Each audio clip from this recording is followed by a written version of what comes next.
کی ساری نمرود کی طاقت استعمال ہوئی کہ ابراہیم کو آگ میں جلا دو اور اسے ڈال دو، اور لکڑیاں اکٹھی ہوئیں، ڈھیر لگایا گیا اور ایسی آگ دہی کہ اوپر سے اڑنے والا پرندہ بھی اس میں جا کے گر کے راکھ ہو جائے۔ اب ابراہیم علیہ السلام کو پھینکنے کا وقت آیا تو ان کو قریب جانے کا کون راستہ ہی کوئی نہیں۔ ابراہیم علیہ السلام سے کہنے لگے تو خود چلا جا، وہ کہنے لگے میں کیوں جاؤں، تم نے جلانا ہے پھینکو مجھے۔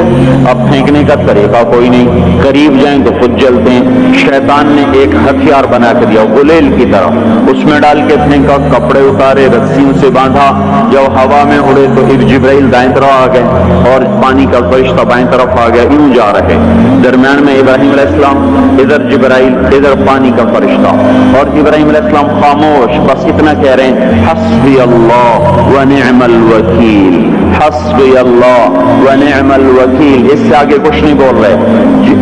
اور ادھر پانی کا فرشتہ اس انتظار میں ہے کہ ابھی اللہ تعالیٰ فرمائے گا پانی ڈالو، آگ بجھاؤ۔ جبرائیل اس انتظار میں ہے کہ یہ مجھ سے کچھ کہیں تو میں آگے کروں۔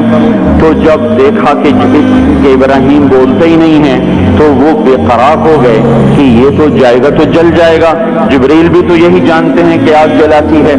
کہنے لگے ابراہیم آپ کو کوئی ضرورت کوئی نہیں، تو فرمایا اما الیک فلا، ضرورت ہے پر مجھے تیری کوئی ضرورت نہیں، اما الی اللہ فنعم، بے شک اللہ کا ضرور محتاج ہوں پر تیرا محتاج کوئی نہیں۔ جا رہے، جب جبرائیل سے بھی نظر ہٹ گئی اور پانی کے فرشتے سے بھی نظر ہٹ گئی تو اللہ تعالیٰ نے براہ راست آگ کو حکم دیا نار کونی بردن وسلام علی ابراہیم، اے آگ ٹھنڈی ہو جا سلامتی کے ساتھ میرے ابراہیم پر۔ تو اللہ جل جلالہ نے ایسا ٹھنڈا فرمایا، اس کی گود کو ایسا، اس کے شولوں کو گود بنا دیا، شولوں نے ابراہیم علیہ السلام کو گود میں لیا، جیسے ماں بچے کو چارپائی پہ لٹاتی ہے ایسے آرام سے انگاروں پہ بٹھا دیا، آگ کو شفاف بنا دیا، یہاں تک کہ ابراہیم علیہ السلام کا باپ آزر جو جانی دشمن اور قتل کے در پہ، جب اس کی نظر پڑی تو اس کی زبان سے بھی بے ساختہ نکلا نعم الرب ربک یا ابراہیم، اے ابراہیم تیرے رب کے کیا کہنے، کیا ہی زبردست ہے تیرا رب۔ میرے بھائیوں،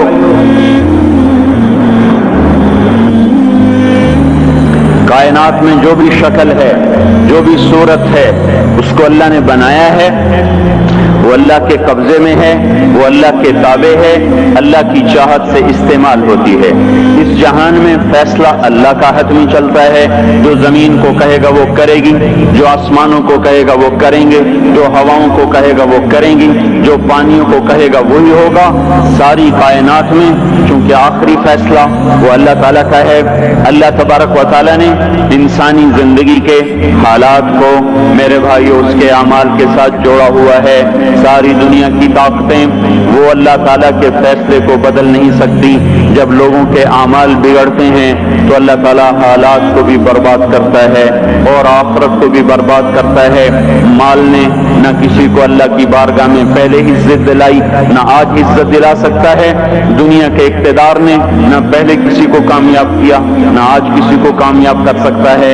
یہ میرے بھائیوں آج کا دھوکہ ہے کہ ہم اپنی منشاہی پہ چل رہے ہیں اور ہمیں اللہ کے دستور کا پتہ نہیں ہے کہ اللہ تعالیٰ کن چیزوں سے راضی ہے، کن چیزوں سے ناراض ہے، کس پر اس کی پکڑ آتی ہے، کس پر وہ معاف کرتا ہے۔ اس لیے یہ ساری دنیا کے انسان انتہائی خطرے میں چل رہے ہیں۔